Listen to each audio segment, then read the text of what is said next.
of the most rewarding parts of being a precinct officer is the variety of languages and cultures you may encounter while serving on Election Day. You can make a real difference at your polling place by welcoming and assisting voters from all walks of life. All U.S. citizens have the right to vote regardless of what primary language the voter speaks. Many U.S. citizens speak languages other than English. Federal and state laws require many California counties to provide ballots and voting materials and assistance in languages other than English. In this video, we'll review the tools our department provides to assist you in serving all voters and give you some general guidelines and tips for communicating effectively with voters of different cultures and languages. In Sacramento County, we provide the following materials in English, Spanish, and Chinese. Voter registration forms, directional signs, Voter Bill of Rights, election information, sample and official ballots, the automark, including audio in both Mandarin and Cantonese, instructions on how to mark your ballot, provisional voting material, state pamphlets, polling place lookup cards, name tags, and I voted stickers. When setting up your polling place, be sure the translated materials are in view. The voter's official sample ballot contains all languages. Place a copy on the table.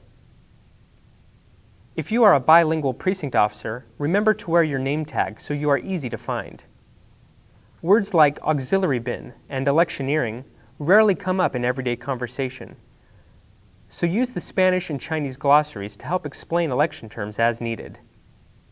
Your designated cell phone is an important tool on Election Day. Use it to call assistance hotlines for assistance in English, Spanish, or Chinese. These hotlines can direct a voter to their correct polling place, look up a voter's registration information and status, answer questions or address concerns, and translate between precinct officers and voters. The hotline operators are there to support you in providing first-class service. Make sure you have the polling place lookup card available for the voter. The numbers are also listed in the 12-in-1 poster.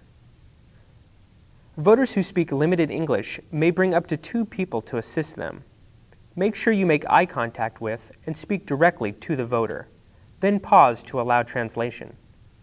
If you or someone else helps a voter mark their ballot, remember to complete the assisted voters list on the inside back cover of the roster. Last but not least, make sure there is no electioneering in any language. That is, no visible or audible statements for or against any item on the ballot.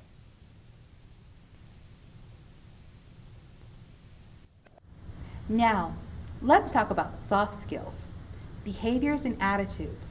These guidelines will be useful not just serving voters on Election Day, but also in your day-to-day life. Body language, gestures, etiquette may not be shared even by people who share a written or spoken language. If you have a choice between being too casual or too formal, choose to be too formal. An election is, after all, a serious event. Yo, what's up? Oh, I'm here to vote. Is this a voting place? Yeah, of course it is. What's your name? Mr., Ms., Sir, and Ma'am may sound old-fashioned, but they are tried and true words of respect. Even people who aren't fluent in English often know these terms. Good afternoon, ma'am. May I have your name, please? Yes, Watson Misitu. Could you spell that for me? Oh, sure.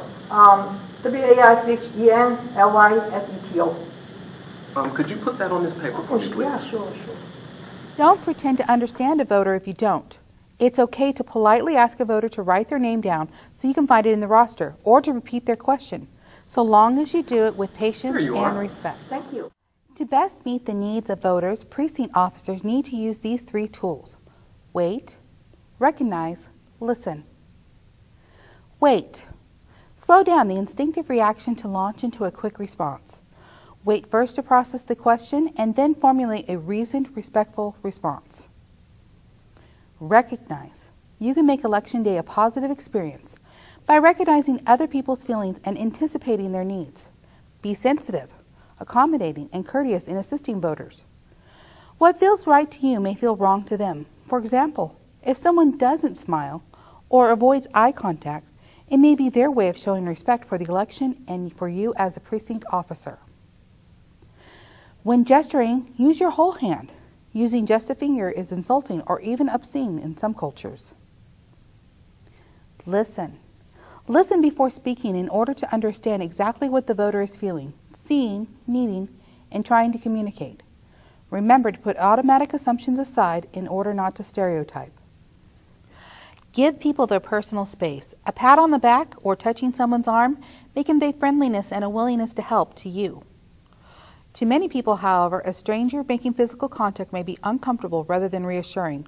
Offering "I voted" sticker? Good. Offering an "I voted" hug? Not so much. Adapt your style to meet the voters' preferences.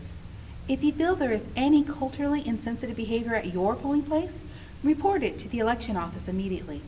Your teammates and the voters you will serve may all have different cultural backgrounds. It's a vital part of your job to show respect to everyone throughout Election Day. By making the effort to be helpful and patient, you ensure equal access to the voting process for all voters. Thank you for your participation. Gracias. Share.